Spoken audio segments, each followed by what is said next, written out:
ওইটুকু জায়গা হচ্ছে ক্যামেরার মধ্যে নাই।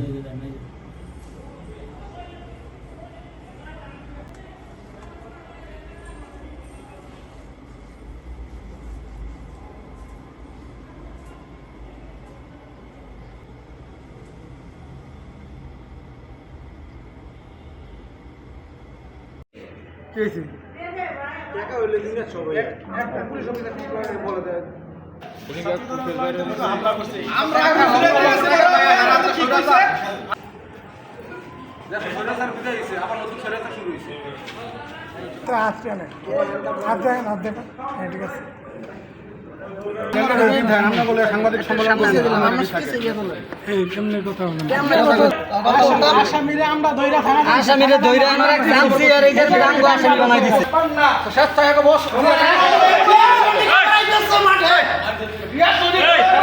2018 সালে 11 বছরের মেয়ে সুবর্ণা হত্যা মামলার আসামি এবং তারা 11 বছরের মেয়ে সুবর্ণারে ধর্ষণ করে হত্যা করে রমজান মাসে।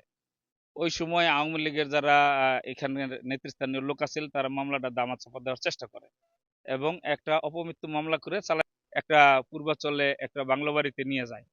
13 নম্বর সেক্টরে একটা বাংলোতে নিয়ে ওইখানে তারা আমারে চেয়ারে বসাইয়া তারপরে দুই দিক দিয়ে ইচ্ছা মতন মারে এবং তারা বললে মামলা উঠায় নিতে আর 70 লাখ টাকা চাঁদা দাবি করে।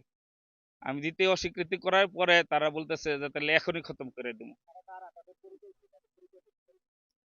তাদের পরিচয় এখানে রাসেল ছিল, রনি ছিল, সাব্বির ছিল, সাব্বিরের আরেক ভাই ছিল, ওর আরেকটা বন্ধু রনি ছিল। এইখানে প্রায় 15-20 জন তারা ছিল। আমি সকলকে চিনি না। তারা হইলো ওই যে ওই মামলার আসামি, আগের মামলার যারা আসামি ওই ভিতরে তারা ছিল আর কি।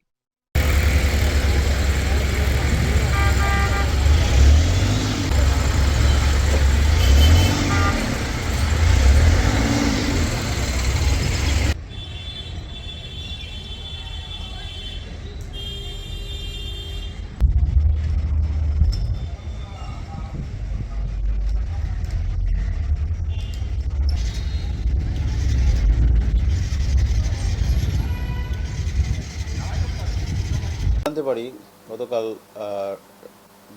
দুপুর 2টার দিকে রাশেদুল ইসলাম নামে এক ব্যবসায়ীকে তার অফিস থেকে অপহরণ করা হয়। তো এই সংবাদের ভিত্তিতে আমরা অভিযান পরিচালনা করে আমরা ভিকটিম রাশেদুল ইসলামকে উদ্ধার করি এবং উক্ত ঘটনা সংক্রান্তে আমরা মোট 6 জন আসামিকে গ্রেপ্তার করি। তদন্তকালে জানা যায় 2018 সালে 11 বছর বয়সী সুবর্ণা নামে একটি মেয়ে ধর্ষণ সহ হত্যাকাণ্ডের শিকার হয়। সেই ঘটনার মোট 4 জন আসামি ছিল। 4 জন আসামির মধ্যে 3 জন আসামির মধ্যে আসামি রাসেল এর নেতৃত্বে এই অপহরণ কাণ্ডের ঘটনাটি ঘটায় এবং তারা একটি বাংলো বাড়িতে এই ভিকটিম রাশেদুল ইসলামকে আটক রাখে। তারা মুক্তিপণ দাবি করে এবং কিছু টাকা মুক্তিপণ আদায় হিসেবে গ্রহণ করে। তো এই ঘটনায় একটি অপহরণ, মুক্তিপণ দাবি, মুক্তিপণ আদায় এরকম একটি মামলা থানায় রুজু হয়েছে। আসামিদেরকে রিমান্ডের আবেদন সহ বিজ্ঞ আদালতে প্রেরণ করা হবে।